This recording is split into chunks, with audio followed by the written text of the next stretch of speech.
Para ndërtesës së Ministrisë për Punë të Brendshme, u mblodhën 34 kandidatët, të cilët edhe pse një vit kanë qenë pjesë e trajnimit me 400 kandidatë të tjerë të pranuar, nuk ishin në listën e punësimit. Ata kërkuan takim me Ministrin e Punëve të Brendshme Mitko Çafkov për të dëgjuar arsyet për mos angazhimin e tyre në punë. Почитувам господине министар Mitko Çafkov.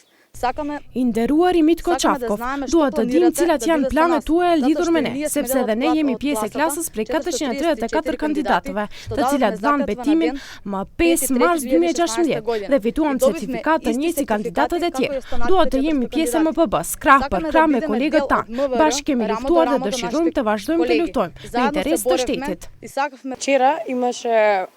Dje u pranua policë të rinj në punë, 400 policë të cilat tani më janë tek stacionet e tyre. Ne kemi dhënë betimin ton me Oliver Spasovskin dhe publikisht na u tha se të gjithë 434 kandidat do të jemi në punë.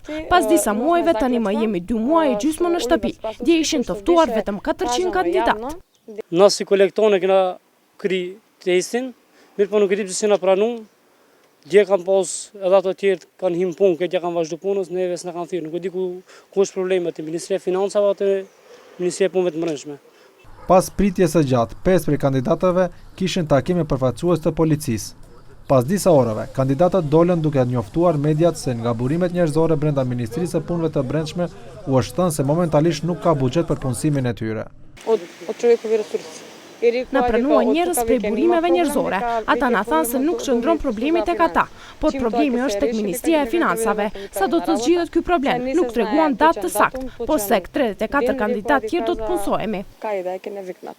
Në lidhje me këtë problem, reagoi edhe sindikata e pavarur e policisë. Sipas kryetarit të kësaj sindikate, Goce Delchev Todev, problemet duhet të zgjidhen pjesërisht. Sindikata e pavarur e ndjek situatën, sidomos në Ministrinë e Punëve të Brendshme, dhe përshëndesin vendimin që dje u dhanë 400 vendime për qytetarët e Maqedonisë. Çështja dhe problemet në kuadër të policisë nuk janë vetëm nënshkrimi i vendimeve, por punët duhet pjesërisht të zgjidhen. Dje u bën nënshkrimi solemn i kontratave për punësim të 400 zyrtarëve policor. Nënshkrimi i kontratave të tyre vjen pas përfundimit të suksesshëm të trajnimit 12 mujor në gjeneratën 2015-2016.